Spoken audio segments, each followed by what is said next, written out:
Assalamu alaikum wa rahmatullahi wa barakatuh. Sami Al Battashi from Sur College of Applied Sciences. Today we are going to talk about intercultural communication. Our lecture for today will cover 6 key points, including the definition of culture, cultures, co-cultures, and subcultures. We will talk about the relationship between culture and the individual, inculturation and acculturation, and finally, we will shed light on the relevance of culture and how cultures are different. So let's get started. According to Hall, culture is communication and communication is culture. In simple terms, it means that culture is a message. So when you go out, when you meet someone from a different culture, your culture will be expressed or even shown unconsciously. You will not be conscious about it. Now here we have a very important point to highlight. It says that it's only when you encounter or when you experience another culture, you will be better at understanding your own. So let's take the example of Omanis, those who travel or even go outside Oman to study. Of course, they will meet students from different walks of life. They will meet people with different cultures, different backgrounds, and different religions. So they are expected to be a representative of the Omani culture.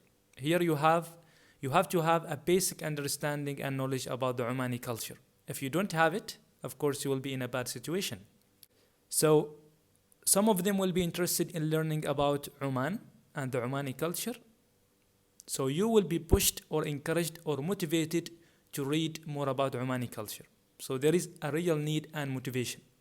Now moving on to the definition of culture. For me, it's very important to say that culture is a very complex and complicated term to define.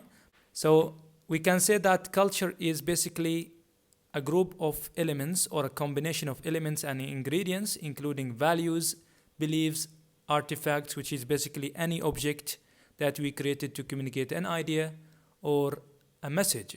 Of course, language, modes of thinking, art, laws, and religion are part of the culture. Now, here we have a group of concepts or what we call features of the culture. And the first feature is dynamism. So when we say that culture is dynamic, it means that it keeps changing all the time. And again, this is very important and healthy for our culture. It helps us to adapt to the changes and developments happening across the globe. Culture is shared. Culture is more than geography, which is again only one component or element of the culture. The same goes for language. Culture is passed down from generation to generation via or through communication. So you have to learn it, you have to observe the culture. You cannot inherit it from your fathers and grandfathers. Culture is a set of shared interpretations. That means we have what we call social expectations or social norms. So you as a part of the culture, you are expected to respect and follow these expectations, including, for example, the way we greet each other, the way we dress, the way we communicate, and so on. Finally, it says that understanding culture is very important for intercultural communication. Again, I cannot emphasize enough this point. Before you start or before you engage yourself in an intercultural communication, you have to study or understand the other culture. You have to have a basic understanding of the other culture. For example, the lifestyle, the language, the food, the way they greet each other. If you don't have that knowledge, of course, a communication breakdown can happen or occur. Now let's move on to talk about the difference between cultures, co-cultures, and subcultures. Of course, in some countries, again, depending on the environment or the country, in some countries you will have only one culture or one main grouping. So in this case, people will share the same food, the same dress, the same way of greeting and communication, the same religion, and so on. But in some countries like New Zealand and Canada, they have what we call bicultural societies. So they have two cultures existing within the same country. So for example, for New Zealand, we have two main groupings here. We have the original people, or what we call Aborigines, those who speak Maori, and another group which are basically New Zealanders with European descent. So they migrated, or their grandfathers migrated from Europe, and of course they speak English. The same goes for Canada. For Canada, again, we have two main groupings, the original people, and they speak English, and we have people with European descent, particularly from France. So they speak French. Both of these groups have different lifestyle, have different culture, and so on. Now within these two countries, New Zealand and Canada, again we have some minority groups or small groupings called subcultures. So for example, for New Zealand we have Chinese, Indian, Malaysian, Korean, Indonesian, and so on. So we call them subcultures. So small groupings that come under this main grouping. Now, if we take it from a different perspective, if we talk about newspapers and magazines, of course, if you pick up a newspaper, you will have different sections. So let's take Oman Observer or Muscat Daily. You will have different sections or different areas, including politics, education, health, sports. So we can call these sections cultures. So those who are interested in sports, of course, they will go and read sports-related stories. So they have what we call, what we discussed, of course, in week 7, the cultural identity. So you should have at least or minimum one similarity or something in common. Now, moving on to culture and the individual, again, this is very, very important for you to understand because the individual plays a significant role in the culture. Our family background, the experiences we have in the past, of course, will affect our own culture. So your family, your parents, father and mother, of course, are very important teachers of the culture. Now, when it comes to the classification of the culture, we have different methods. So you can group these cultures based on age, experience, social class, sports, friends, religion, and the list goes on. So as I said, you minimum need one similarity to classify this group of people. Now, some of these cultures are observable. You can see them. So they are in the public display, but others are hidden. So you have to do your research and deep analysis in order to understand them, especially when dealing with ethnicity and minority groups. There are very important terms that you should consider. The first one called ethnocentricity, which is again basically when will you believe that your own culture is the right one and the correct way of doing things. This ethnocentricity is very, very bad for intercultural communication. It can act as a barrier to intercultural communication, so you should avoid it. The same goes for stereotyping. Now, stereotyping is basically a generalization based on assumptions or something that is not scientifically based. So for example, when we say Japanese tourists are obsessed with taking photos, again, not all Japanese are. The same goes for French and Germans. So these are problematic. You should avoid using both ethnocentricity as well as stereotyping. Now, let's move on to talk about Inculturation and Acculturation, two important processes for learning a culture. In simple terms, Inculturation is basically when you learn about your own or native culture. So for us as Omanis, we learn about Omani culture. So this is called Inculturation.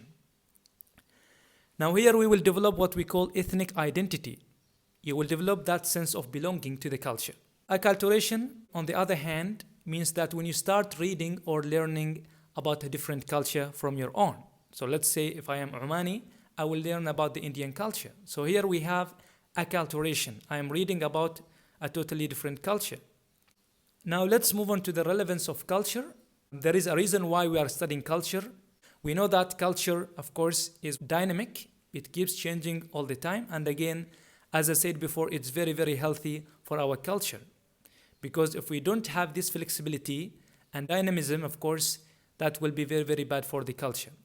The reason why we are studying culture is that because of the demographic changes. We know that because of immigration and migration, societies as well as cultures keep changing. So people coming from outside, of course, they will add to the culture. And this is, again, very healthy for our culture. Sensitivity to culture differences, again, with the internet and the technological advancements, now we are able to read and expand our knowledge about different cultures. So, for example, we can read about cultures that exist in the United States and so on. Now we have the tool to promote our Omani culture, and which is very, very good. And finally, we will have what we call culture-specific nature of interpersonal communication. Again, we discussed the term culture-specific in week 7. It means that each culture has its own unique way of communicating and even interpreting, especially body language. Now, moving on to the last part of the lecture, and here we are talking about how cultures are different. Here we have 4 key components: power distance, masculine and feminine, individual and collective orientation, and finally we have high and low context cultures. Okay, so let's move on to talk about how cultures differ. Now we have 4 categories from which we can actually classify a culture, and these categories are power distance, masculine and feminine cultures, individual and collective orientation cultures, and finally we have high and low context cultures. So let's take the first category, which is power distance. Now here we have 2 main types: high power distance cultures. Here in these cultures we will have the power is concentrated in the hands of a few. So it means that only a few number of people, especially the elite, will have the power. They will dominate this culture. Now examples for this culture, we have Mexico, Brazil, India, and the Philippines. The second category we called low power distance cultures. Now here the power is divided or even more evenly distributed among the society and the people. Example for this, of course, we have Denmark, Sweden, New Zealand, and Australia. Second category called masculine and feminine cultures.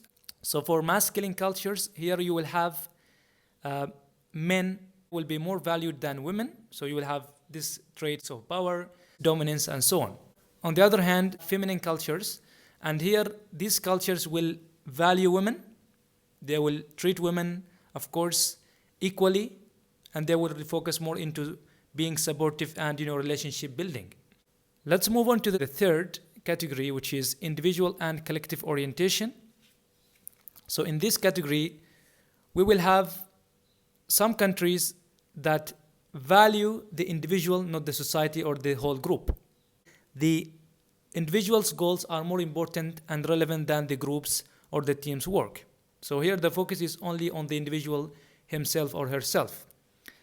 So examples for these cultures, we have Australia, Great Britain, the United States, and so on.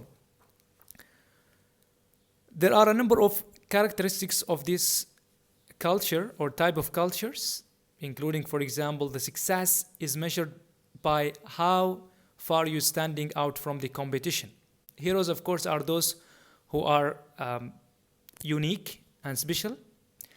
As I said, the emphasis on the individual himself. So your own objectives, your own goals will be more relevant than the group's objectives. In this case, we have competition. So competition will be valued. You will be encouraged to compete with others. And of course, we will have a very direct and straightforward communication. On the other side, we have collectivist cultures. Again, we have here totally the opposite. The focus here is on the whole group. So the success, of course, will be the team's success. So in this case, of course, you will value cooperation and collaboration. Your aim will be to achieve or even to benefit all members of the society. And of course, heroes will be the team players or team leaders. Examples for this type of culture, we have South Korea, Guatemala, Ecuador, Panama, and the list goes on and on. Now, again, depending on the context, sometimes you will practice both these type of cultures. So sometimes you will be individualist, and sometimes you will act as collectivist culture. So for example, in Oman, in some context, you will be more into individualist culture, especially if you are working in the private sector. You will be, of course, encouraged to compete and stand out. But in other circumstances, of course, you will be expected to work in groups or even as a one unit. So they do overlap, again, depending on the environments. Now let's move on to the last category, which is high and low context cultures. Now here we are talking about information or the amount of information provided in the communication. So for high context culture, you will have some of the information hidden or communicated implicitly. So you need to observe the environment. You should consider what is in the surroundings to understand the communication 100%. So basically, you will have around 70% communicated verbally, and the 30% will be, of course, communicated non-verbally. So you have to have a good understanding of the environment, or what we call non-verbal communication.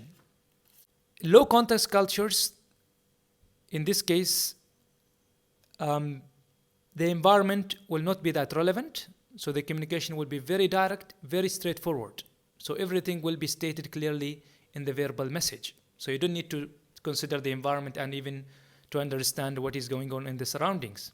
The communication will be very, very clear and straightforward. Like, for example, if you take the way those who are living in the Western societies, when they speak, for example, when they speak English, of course, everything will be mentioned or even said in that message. Finally, to conclude the lecture, so intercultural communication basically means the communication between persons who have different cultural beliefs, values, or ways of behaving. So basically, two people coming from two different cultures, and that's what we call intercultural communication. Well, so that's all what we have for this week. Thanks for listening.